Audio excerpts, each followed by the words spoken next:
in the University of Oregon, they've actually already made it like a permanent policy where SAT scores and ACT scores are like no longer a college requirement. It's like permanent. But right now, we're still just at the place where it's temporary.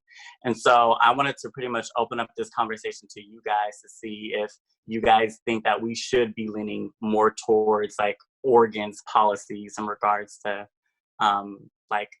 having our SAT scores or the ACT scores being like a college requirement. I didn't have like a parent like who like went to school, and I feel like because of that, I didn't really feel like as prepared when it came to knowing about like the importance of like SAT scores and ACT scores, and that did like heavily affect the way that I kind of ended up going to school, but it also really impacted me ended up like leaving school.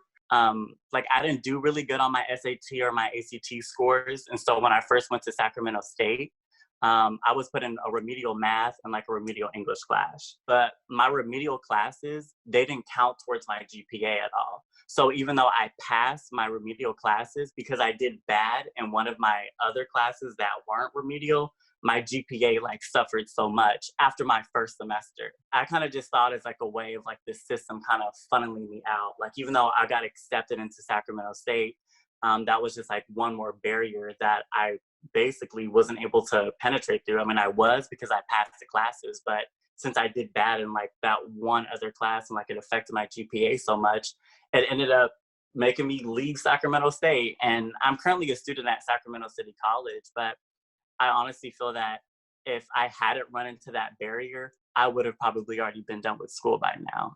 I think if we're able to kind of remove that barrier, it will no longer like inhibit like other students of color from achieving like their higher education so that they could get that degree that's going to give them that cutting edge on like getting a job. Well, thank you for sharing first and foremost, you feel me? And just to kind of add on to what you're saying, I feel like the SAT and ACT are such discriminatory practices to you know, kind of hold people back from achieving their goals. And the reason I say this is because when you're living in a lower economic class, oftentimes by the time you hit 14, 15, 16 years old even, you're out there working and paying bills and trying to help your parents at home. And I feel like the ACT and SATs, they don't really give you an accurate assessment of if somebody's really, you know, prepared for school. In these lower economic places, the schools are tailored to teaching students how to pass the standardized testing to get out of high school, but that doesn't incorporate like preparing them for college. What it comes down to is that those tests it becomes a place of negativity that settles in the student. If they feel like they cannot pass that test, or even if they're just bad at testing, that does not dictate how well they're going to be able to, you know, adequately set a schedule for themselves, or how much hard work or dedication that they're willing to put into something to achieve that goal. Like it's like that test builds a mindset that I just feel like will not go far for students at all.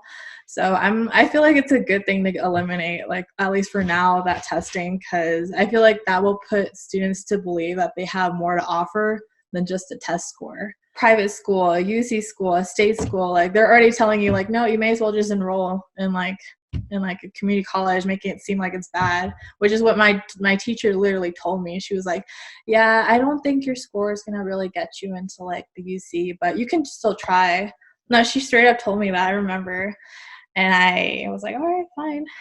So I feel like there's just so many students that like, I really feel like they get intimidated by this test when it should not. Like, I don't think a test should be something that like should be intimidating you at all.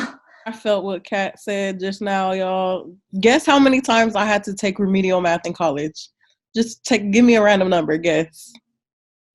3. I think all of us were thinking 3. I know, I'm gonna go with 3. Times. Actually, no, if you want to count summer, it was 4 times. I had 4 different remedial math teachers that I took, and I had to petition to go back to Chico State because I failed the summer session that I had enrolled to do. And so I didn't even finish math in college until my senior year of college. And just thankfully enough for me, I had a really great teacher that was willing to work with me. And I kind of told him my story of like growing up in a very low income neighborhood. I went to Encina Preparatory High School in Sacramento, which is a Title I school and is known for being one of the worst schools in Sacramento based on test scores. And so going to college was really just a struggle for me.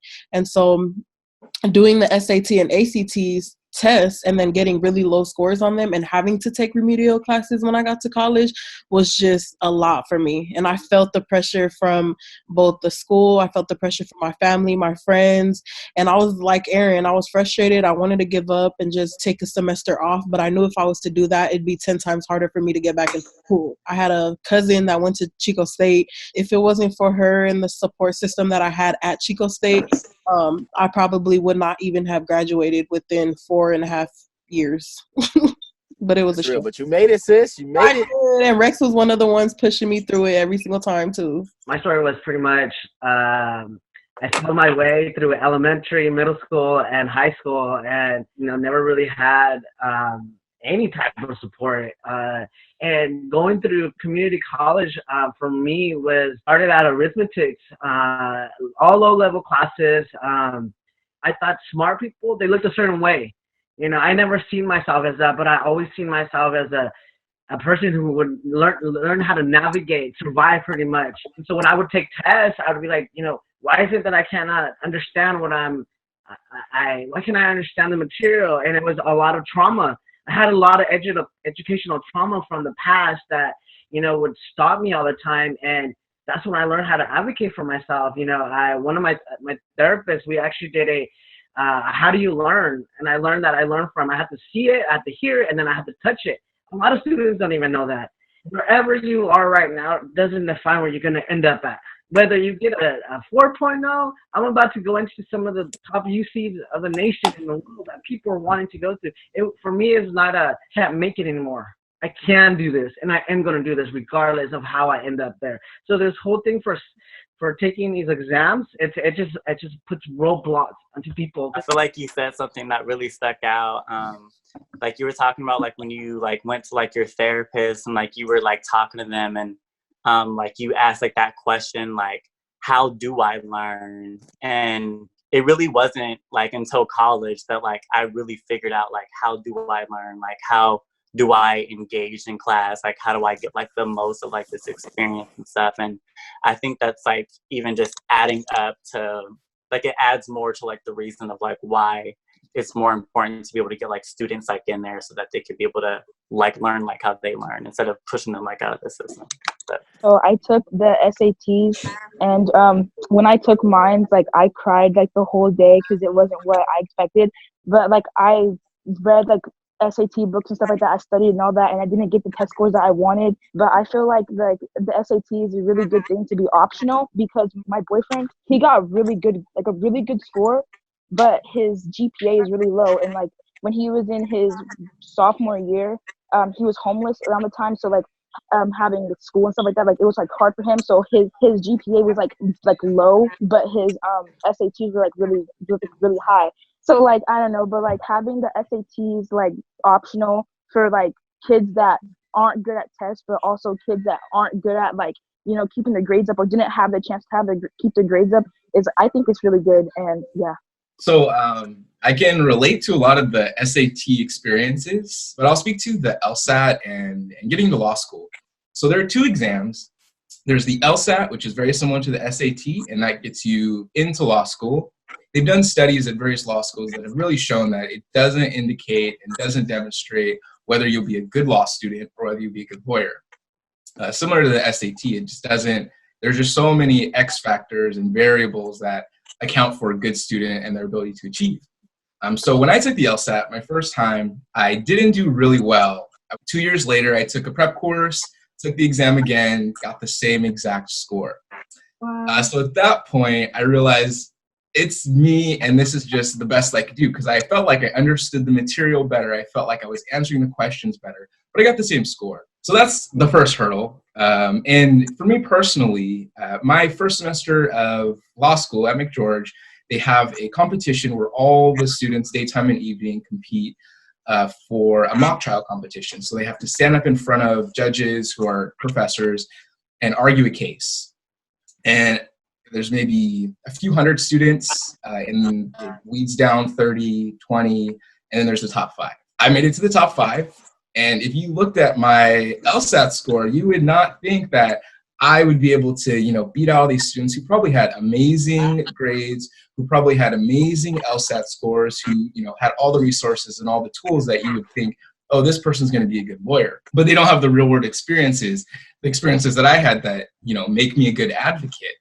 And that being said, comes to the bar exam, which is the second exam you take upon graduation. So we, as law students, take on a lot of debt. And then you have this exam that says, hey, yeah, you have that debt. Yeah, you've taken dozens of midterms and finals that have demonstrated that you understand the material.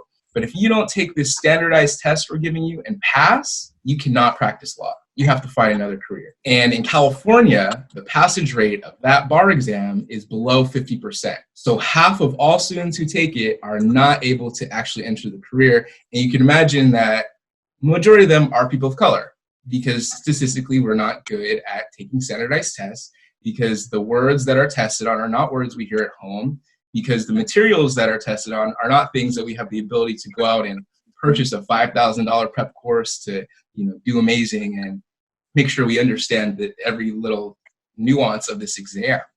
And in California right now, a lot of the law students who are getting ready to graduate and take this exam are petitioning that they just be admitted to the bar without taking this exam. And I look at that and I think, the bitter side of me says, no, that's not fair. If I have to take this exam, you do too. But on the flip side of that, a lot of times your job is tied to that exam. You can get a really great legal job and be able to do all of the work with the law firm, but they'll say, yes, this position is contingent on you taking that exam and passing. So if you don't take it and pass it, you get fired. You literally lose your start to your career track. So when I look at that, I think, yeah, they should be admitted. Wait a minute, we should all be admitted. If we're taking these dozens and dozens of midterms and finals and doing the practicals and standing up and arguing cases and learning how to be a lawyer, why should this one exam be the barrier of me doing good work in my community? Some things that I just wanted to, contribute or kind of build on top of that you've already all called out and put out there. When it comes to how we've come to this place where we're so reliant on admissions testing, Duke made such an important point about who has access to our educational systems, and who has access to the preparation to become, a licensed attorney and then eventually become a judge, and what that means for all of us, even those of us who don't want to pursue a career in law school. There's a similar structure in the higher education world where the people who make decisions about admissions, for a large part, are faculty and are professors who have PhDs and have gone through the tenure track, have been on campus for, in some cases, decades. And, we've done research at the Campaign for College Opportunity around what the diversity of our higher education system looks like, from students to tenured and non-tenured faculty to, campus presidents and their cabinet, all the way up to the Board of Regents or the Board of Trustees for the UC and the CSU. You're not going to be shocked to know that the only thing truly diverse about higher education are students that we're serving. And even then, we know that there's such limited access for some communities to some of these institutions. But when you look at the other elements of higher education leadership, they are predominantly, they look like me, they're white and male, right? They're 75 to 80% white academic senates. At the UC in particular, the academic senate is 80% white. And just 50% of the academic senate at the UC are white men. So it's starting from that lens. And to Duke's point, I like to think that there can be good allies in the space and people who bring an equity lens to their work. But we know that for the most part, these are not individuals who have walked that path and overcome those challenges themselves.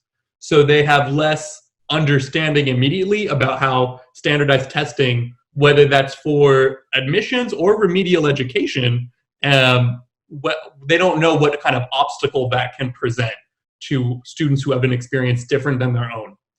I think Ronnie made such an important point that there are going to be some students who GPA for some reason is not going to be reflective of what their actual capacity is and their aptitude, that they might have had an experience at that age of their lives that really made it difficult to focus on their studies. So we need to use the holistic review process and really get to know a person in the admissions process to understand, are they ready for this next step in their education journey?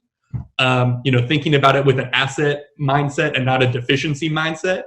Difficult as this is for us all to be sheltered in place, not seeing our loved ones, changing the way we live, it's also demonstrating to us what's possible in a way that's where we're having to rethink the way that we've done things for years and that we've assumed is the only way. And if we can do it now, what's to say that we can't do it moving forward? Students who, they did that FAFSA before March 2nd, before the deadline, and their family income might be totally different now, given what's happening out in the world with the coronavirus. So our institutions really need to be thinking more about how they can meet the needs of students in this new kind of climate, both in the short term, but also longer term, moving away from policies we know have a racist effect and don't actually predict academic success.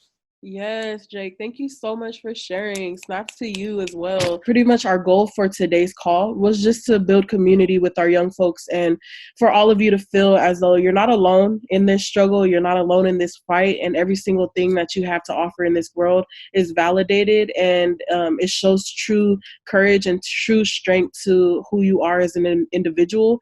And us as an organization, we just want to highlight that. We want to post this recording to like senators, people who are out there and people who are making impact on these laws so that they know that young people aren't just being outrageous right now and on the beach in Miami, but we're having important conversations like this that can hopefully change the dynamic and change the structure of how things are already going.